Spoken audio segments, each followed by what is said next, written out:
A long day of closing arguments for Crosetti Brand, the man accused of killing an 11-year-old boy as he attacked the child's mother. And right now the jury is getting the case. Sara Machi has been in the courtroom for the emotional testimony today. Sarah.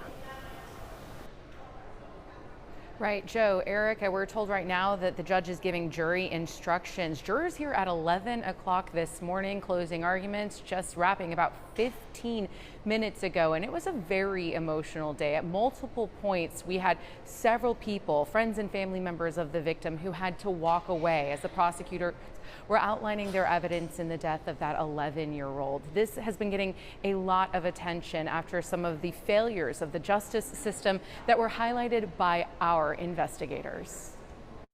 Frequently things do get out of hand because emotions are very high, especially when the prosecutor is talking about the cause of death and what the injuries were. Prosecutors began with this photo of 11-year-old Jayden Perkins as they ran through their evidence against Crosetti Brand, telling jurors the defendant told Jayden's mom, quote, "If I can't have you, nobody can have you," as he allegedly began the knife attack March 13th last year. Mom Laterria Smith was hit about a dozen times and her son once, a fatal blow to his carotid artery. The defendant and Smith had an on and off again relationship that started in her teen years, and she had been fighting for an order of protection against Brand.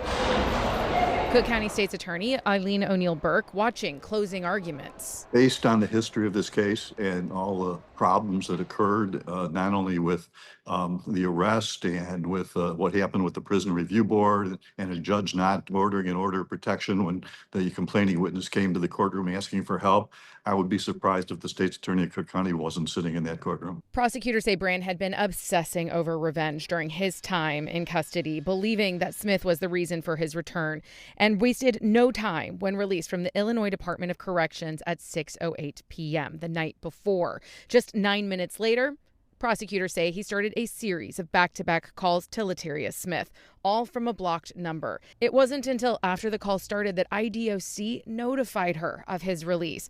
Prosecutors say Brand called an Uber, arriving at the victim's home at 10:10, and would lie in wait until she opened the door to take her sons to school.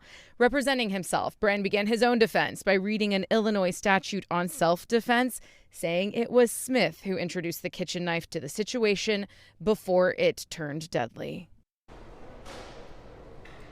Again, judge giving jury instructions right now. At that time, we expect that the jury could be released to deliberate, and it is expected we could get a verdict tonight. Now, if convicted, Brand does face the possibility of life in prison. From the Cook County Courthouse, Sara Machi, CBS News, Chicago. All right, Sarah, thank you.